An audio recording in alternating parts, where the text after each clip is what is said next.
Shoutout, magandang gabi po. Kaya po ako nag-video. Shoutout po sa lahat ng mga OFW.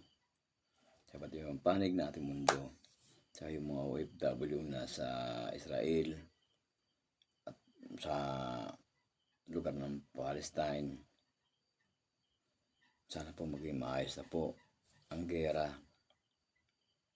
na nangyayari ngayon sa ibang bansa tulad ng Israel at yung mga ng Hamas. Dahil ang gera, marami na ang talo dyan sibilyan.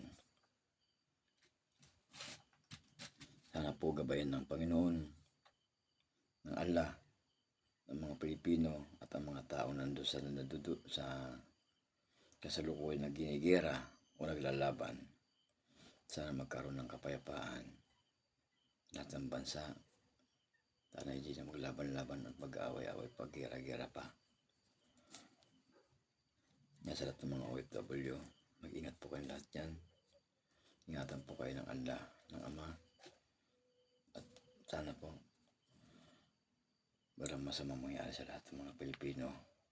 At sana po magkaroon ng kapayapaan sa ibabaw ng lupa. At shoutout po sa aking mga subscriber, 61 subscriber ko. Maraming salamat sa inyo. Sana po madagdagan pa, matuloy ang aking subscriber, madagdagan pa po. Ngayon lang po ulit ako mag-upload ng video. Kasi may napanood po ako sa Responde.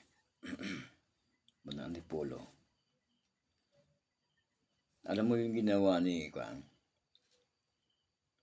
Kiko Pangilinan, alam niyo yun eh. Yung juvenile justice. Pag nakagawa ng kasalanan ang bata o kabataan o sa edad na ganong 13, 14, nagkaroon ng kasalanan, hanggang 17 ata yun, hindi pwedeng parusahan. Oo. Paano mo naman yung biktima? Tulad na sinunog na tricycle niya sa bandang Antipolo. Kawawa naman yung mga tao na perwisyo ng mga salot ng kabataan na to. Sana baguhin yung sistema ng batas. Sana ipalo sa ulo ni Kiko Pangilinan yung batas na piyasa niya yung juvenile justice na yun. Sobrang masyado yan. Pinanood ko ngayong gabi.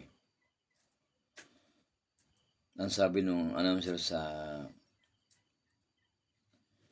isang ng Responde ba yun? Isang YouTube kailangan daw matulungan yung mga bata at biktima. Biktima rin yung mga bata. Biktima ba yung kabataan na nag-trip sa sunugin yung motor na NMAX saka yung tricycle? Matatawag mong biktima yung mga kabataan na yun. Ang biktima yung nasunugan. Ikaw, na kung sino mang content creator na yun, hindi na ata papangalanan. Kung masasakayan mo kaya ang sunugin ng mga kabataan na yon, masasabi mo ba yung mga kabataan yung biktima rin? Hindi ka marunong mag-isip. Kung sa akin ginawa ng mga kabataan na yon, pagpupupukin ko ng martilyo ulo niyan eh. Kasi pangarap buhay nila yung tricycle na hindi ba nila naawa doon. Trip lang ba yon? Nasaan na yung kaso ng kabataan na yon? Ba't hindi nahuli? Ba't ano nangyari? Doon naman sa barangay, kung nasasakupan na sinunog ng tricycle, dapat ginawa nyo ng paraan na yung mga kabataan ay mahuli. Bigyan ng leksyon. Dapat yung mga kamay ng paghatawin ng tubo, pagpipilayin. At yung mga magulang nun, dapat pinaghahataw ng tubo sa ulo. Dahil yung mga anak nila, pinalalaki nilang bargas. Magtitrip. Pinalalaki na ng bargas yung mga anak nila. Magtitrip.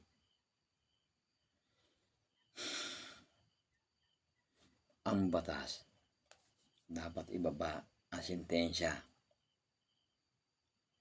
juvenile justice na yon, kupal yan si Kiko Pangilinan eh.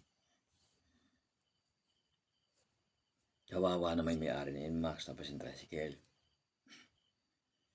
Maaari ay kung mag-content ng ganito eh. Tinunod ako eh. Nagtumigil ako ng matagal ng mga siguro kulang-kulang 2 buwan na hindi ako nagko-content, nag-upload ng video kasi nag-iisip ako ng mga content ko na dapat kong gawin. Pero hindi ko maalis sa isipan ko na yung ganitong nangyari na napanood ko yung tricycle na sinunog at yung Inmax na sinunog ng mga kabataan na yun. Hindi ako makatiis ito. Magandang gabi po mga kababaeng ko Pilipino.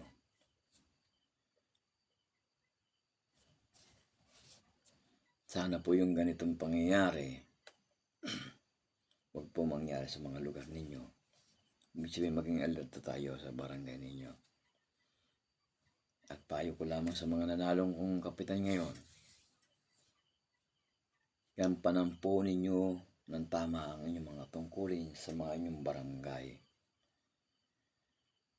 Huwag niyong pairalin yung kamag-anak muna bago yung iba. Hindi. Dapat po maging pantay-pantay o parehas kayo sa mga barangay. Dahil kayo, ibinoto man ng tao, may bayad man o wala. Pero karamihan ngayon, pera-pera pa rin. Pag tumakbo ka sa politika, pag ang makinarya mo lamang yung mga polyetos, pangalan mo, talo ka. Pero pag tumakbo ka at may makinarya ka ng pera, permis, mananalo ka. Segue ko lang yun, pero totoo yun. Totoo yung sinasabi ko na yan. Maraming pinagbabawal ang kumilik. Tatargetin ko na pagdating ng eleksyon. Pero yung bayaran sa mga botante, hindi nila pinagbabawal yun. Taon-taon, tuwing may eleksyon yan, laganap ang bayaran sa mga botante. Pero wala para yata ako narinig na parusahang kandidato na nagbabayad sa mga botante. Yun lang po. Sinigwi ko lang po yan, pero totoo yan. Ngayon, babalik ko sa mga kabataan na nanonood ng tricycle. Sana yung mga kabataan na nanonood ng tricycle, huwag kayong umabot sa taong na makatapat nyo ay mamawala ng pasensya sa inyo. Sa ginawa nyo na yon, baka may kakaragyan kayo. Hanggang dito na lang po ang aking munting video. Maraming salamat po at magandang gabi po sa lahat ng mga Pilipino. At maraming salamat sa 61 subscriber ko.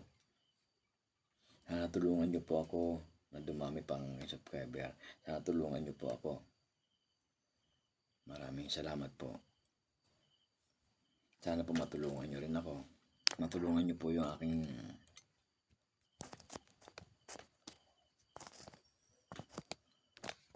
lagyan ko muna ng pan. Yun lang. Matulungan nyo po ang